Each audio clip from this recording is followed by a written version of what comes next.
दुनिया में शायद ही कोई होगा जो अपनी माँ को भूलेगा, और हर माँ बाप या बड़े बुजुर्ग तरसते रहते हैं अपने बच्चों को देखने के लिए। And very polite, gentle and very good artist. इतना अच्छे इमोशनल इनैक्ट करते हैं वो। हिरो बन्ने अथवा चलचित्रमा एक्टिङ गर्ने सोच त सबैको हुन्छ। उनकी अपनी खुद की कहानी है, हर घर की कहानी आबाट आमा है। कई मरतबा रोना आया, और एक बार मैं साइकिल पे गिर गया तो चोट की वजह से भी रोने लग गया। Okay, first of all, welcome to Nepal. Thank you, thank you, thank you, thank you. ये कितनी बार है नेपाल? ये मेरे ख्याल से 3rd या 4th टाइम होगा, क्योंकि रशो दीर्घा के लिए हम 2 या 3 बार आए और दूसरी बार मैं इसके लिए आया हूँ, तो it will may be the 5th trip. कैसा लग रहा है? बहुत अच्छा लगता है नेपाल जब भी मैं आता हूँ, और मैं पशुपतिनाथ जी की प्रार्थना करता हूँ कि मुझे हमेशा नेपाल से प्यार मिले। So Pradeep sir, this is your second Nepalese movie.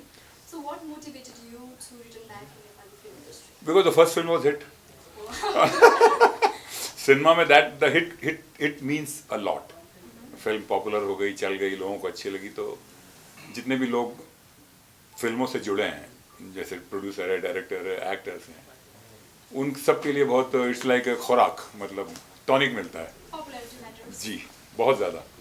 How was your work experience with our storyteller Cyrus Pocket? He's a famous Nepalese storyteller. Yeah, Yeah. but he did not tell me anything in the film because we hardly worked together. Suspicious. Anyway, मतलब, are you doing a storyteller part in the film? No. No, he's There- So there how is a come mystery. is somebody calling you storyteller? No. Are you a writer? Yeah. Oh. I do storytelling besides that cinemas and all. So my profession is full-time storyteller. So they call me a storyteller. Story writer. Very nice. Okay, सयकृषिलाई चाहिँ कस्तो लाग्छ हाम्रो प्रदीप राउत होइन? अनि त्यसपछि अहिले first time नै होला हजुरले भेट्नु भएको, किनभने फिल्ममा सँगै काम भएको छैन भनेर भनिसक्नु भयो होइन? अहिले भेट्दाखेरि चाहिँ कस्तो लाग्यो त?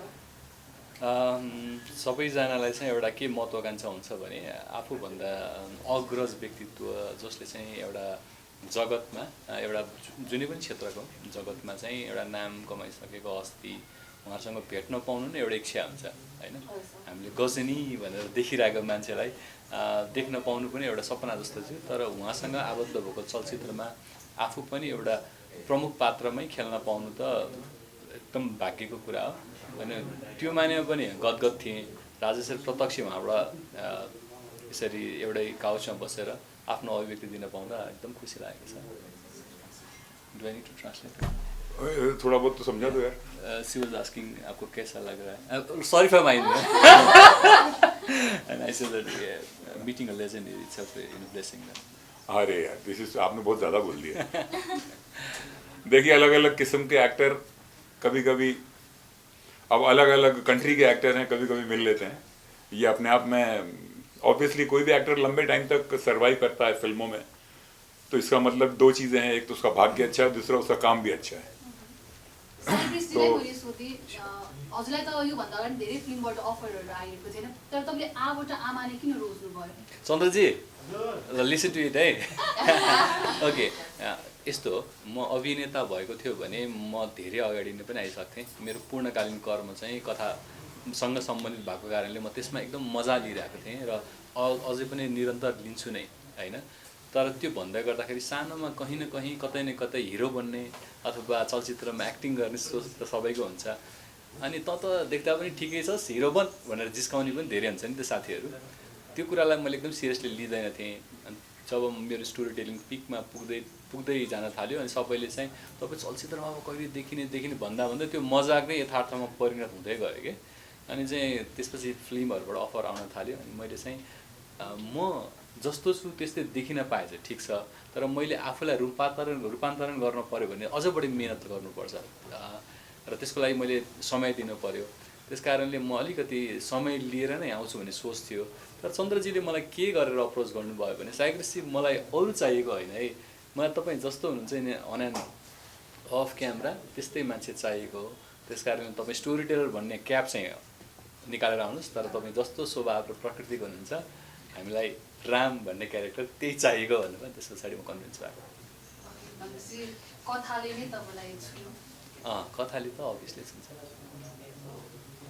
Pradeep sir, you are known as action hero in India, but how you prepared yourself to do how you prepared yourself for Nepalese movie and especially on culture and so. Are you talking about Abatama? Yes.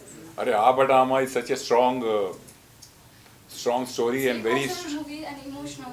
It is a fact about the Nepal's people of Nepal.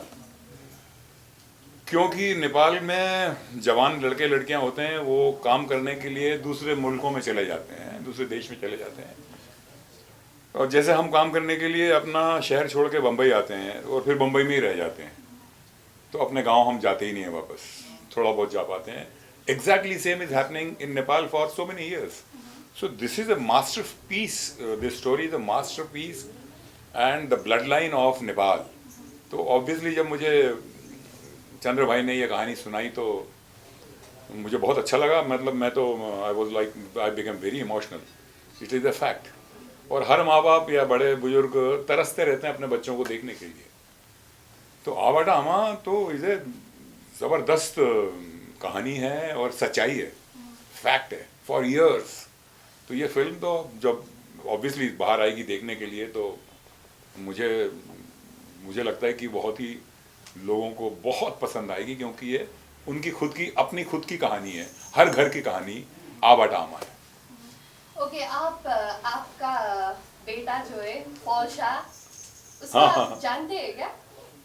नहीं जानता नहीं था, पर काम करते करते जानने लग गया. बढ़िया आदमी. कैसे वो, उनका नेचर कैसा बहुत है? अच्छे हैं, बहुत अच्छे हैं, बहुत मधुर हैं, and very polite, gentle and very good artist, very good human being, and इतना अच्छे इमोशनल इनैक्ट करते हैं वो. तो उनके साथ काम करके बहुत मजा आया. आपने अपना जो नेचर है ना, वो नेचर कुछ पाए आपने पॉल शाह के अंदर? देखिए, पॉल शाह भी ये फिल्म के जितने भी मेन एक्टर हैं ना, सब वो अगर वो इमोशनली अच्छा काम नहीं कर सकते तो ये इसके रोल को जस्टिफाई नहीं कर पाते. अब जैसे इन्होंने पूछा कि मैं तो मोस्टली एक्शन फिल्मों में ही आपने मुझे देखा है, चाहे वो हिंदी की हो या वो अदर लैंग्वेजेस हो, साउथ की लैंग्वेजेस हो, पर ऐसा रोल भाग्य से ही किसी एक्टर को मिलता है जो इतना स्ट्रॉन्ग हो, ट्रू हो, सच्ची कहानी पे, जिंदगी की सच्चाई पे बना हो. तो मैं समझता हूँ कि I am very lucky, and every actor और एवरी टेक्नीशियन और director, producer, everyone is very lucky who are there for this आवाटामा. आवाटामा में जिन का सपोर्ट या जिन को आवाटामा ने अपने माँ की तरह समेटा है, वो सब बहुत लकी हैं, और सबने अपना अपना बेस्ट दिया है. पर मैंने सुना था कि सब लोग रोए थे जब उन्होंने एक्टिंग किया था. हाँ. वो इमोशनल बिल्कुल किया था. आप भी रोए थे क्या? जी, मुझे भी कई मौके पे रोना आया है, कई मौकों पे, क्योंकि वो कहानी में इतनी जान है, इतनी गहराई है कि हम खुद इन्वॉल्व हो जाते हैं उसमें. कि देखिए, एक्टर का तो काम ही यही है ना कि वो अगर वो बाप का या माँ का रोल कर रहा है या चीटर का रोल कर रहा है, तो वो चीटर बने, नहीं तो माँ बाप की तरह इमोशनल बने. वही एक्टिंग होती है.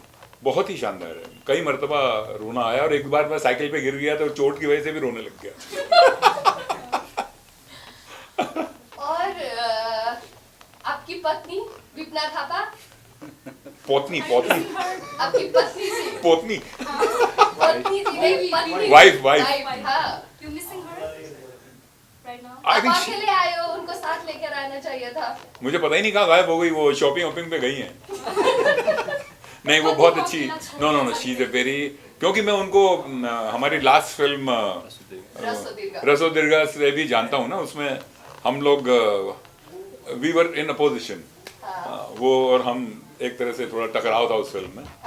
तो बहुत ही मंझी हुई, मतलब she has a very great experience in acting field. तो बहुत अच्छी एक्ट्रेस हैं, बहुत अच्छी ह्यूमन बीइंग हैं, बहुत विनम्र हैं और मधुर हैं. बहुत she is a very good lady. तो it is always big plus point to work with such people.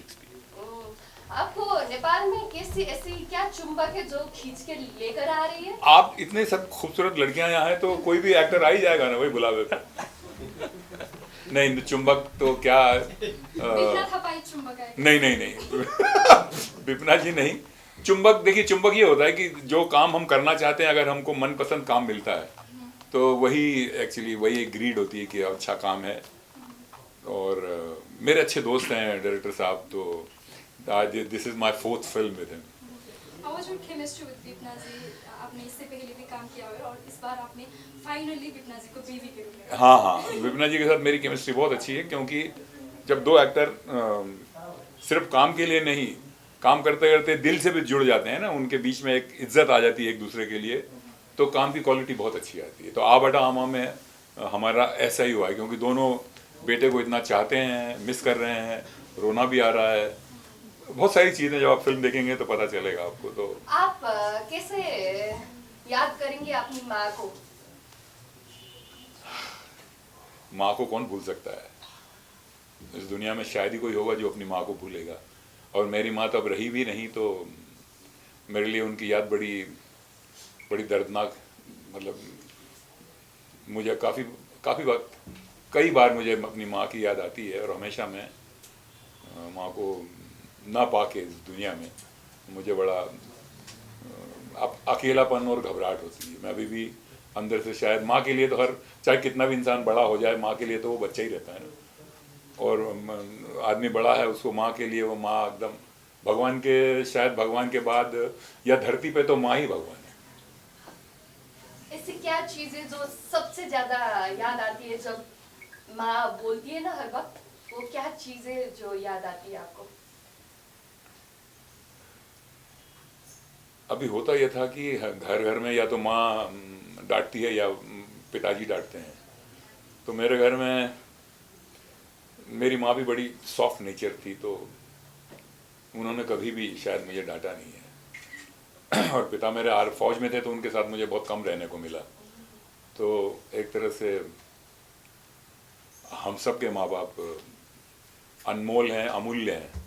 मैं सबसे ख़ासतौर से यंगर लोगों से रिक्वेस्ट करूँगा कि इनका, हम क्या सोचते हैं ना कि जब हम ज़्यादा पैसा कमा लेंगे, ज़्यादा बड़े हो जाएंगे, तब अपनी माँ के लिए गाड़ी ले लेंगे, एक नया बंगला ले लेंगे। पर होता यह है कि वो नया बंगला, नई गाड़ी के चक्कर में बहुत साल निकल जाते हैं, और जब वो नया बंगला और नई गाड़ी आती है तो माँ के पास वक्त कम रह जाता है।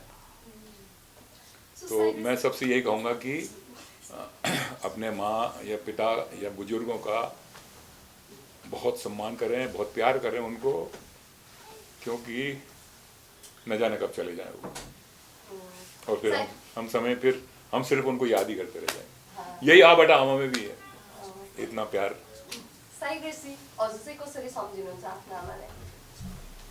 मेरो पालो कहिले आउँछ भन्ने कुरो रोस् न होला, थाहा पाइसक्यो।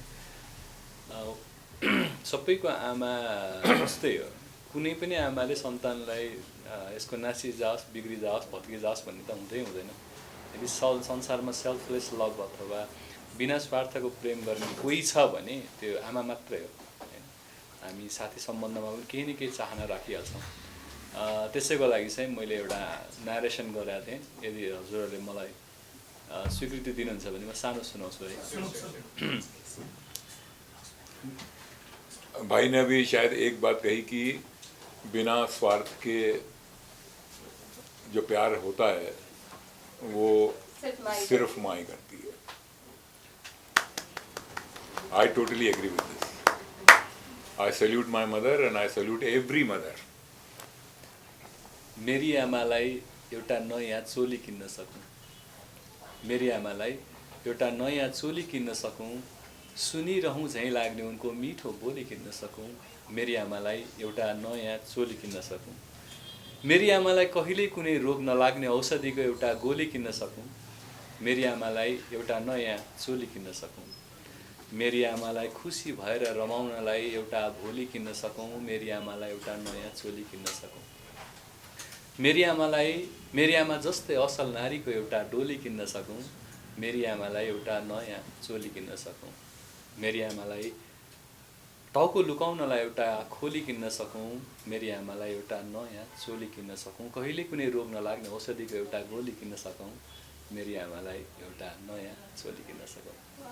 वाह, कुछ समझ आया प्रदीप सर? अब माँ के बारे में बोल रहे हैं, अमालाई मतलब माँ ही होंगी ना, मैं बस उतना ही समझ में आया। I can- माँ की तारीफ I कर wish रहे I हैं। can buy happiness for my mother. वाह वाह वाह, क्या बात है यार। मलाई चाहिँ अब कलेजी तपाईँको बाबा भनौँ होइन, बाबा साउथ इन्डियन एक्टर पनि हुनुहुन्छ, नेपालमा चाहिँ नेपाली फिल्म इन्डस्ट्रीमा तपाईँ पहिलोचोटि पाइला चाहिँ के हुनुहुन्छ, तर पनि धेरै एक्टरहरूको काम त देखि नै रहनु भएको होला, फिल्म थिएटरमा पनि उहाँसँग काम गरिरहँदाखेरि चाहिँ नेपाली फिल्म इन्डस्ट्रीमा पनि यस्तो चिज चाहिन्छ है, यो चिजहरू चाहिँ हाम्रो एक्टरमा पनि लागु हुनुपर्छ भन्ने जस्तो के फिल गर्नुभयो? यहाँहरूलाई एउटा कुरा म स्पष्ट पारिदिन्छु।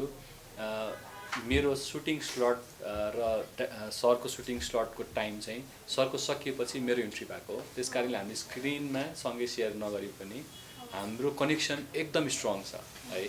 त्यस कारणले चन्द्रजी चाहिँ यस्तो डिरेक्टर हो जसले चाहिँ बलिउडको स्वादन, बलिउडको प्रविधि चाहिँ नेपालमा भित्राउनु भएको छ। त्यस कारणले टेक्निकल टिम पनि त्यहाँबाट इन्फ्लुएन्स भएर अलिकति टेक्निकल रिच आउटपुट निकाल्नु भएको मैले भेट्टाएँ। किनभने चलचित्रमा मेरो डेब्यू पहिलो होला, तर चलचित्रसँग सम्बन्धित कर्म चाहिँ मेरो पहिलो होइन। कहीँ कतै स्क्रिप्ट मा काम होला, कहीँ कतै प्रोडक्सन युनिटमै मैले त्यहाँ प्रत्यक्ष इन्भल्भमेन्ट छ मेरो। त्यस कारणले मैले देखेको छु है। अनि यो चलचित्रमा चाहिँ सायद उहाँको इन्भल्भमेन्टमा भएर पनि होला, वा चाहे हाम्रो डिरेक्टर साहबको अरू एक्सपिरियन्सले गरे पनि होला, प्राविधिक हिसाबमा चाहिँ एकदमै एउटा प्रोडक्सन भ्यालु चाहिँ रिच भएको मैले पाएँ। र प्रदीप सरसँग मेरो स्क्रिन सेयर नभए पनि हाम्रो स्टोरी यस्तो कनेक्ट हुन्छ कि म बिना प्रदीप सरको स्टोरी अधुरो छ, प्रदीप सर बिना फेरि मेरो स्टोरी अधुरो छ। त्यस कारणले त्यो हेर्नको लागि चाहिँ मार्च 16मा यहाँले हेर्नैपर्छ। Okay, thank you so much तपाईँहरू दुवैजनालाई। अनि त्यसपछि प्रदीप जी के साथ हम फिर से रुपना जी के साथ बात करेंगे। जी जी जी, अभी के लिए थैंक अभी यू की सो मच। अच्छी बात है। Thank you very much, so thank much you. साई ग्रेसी।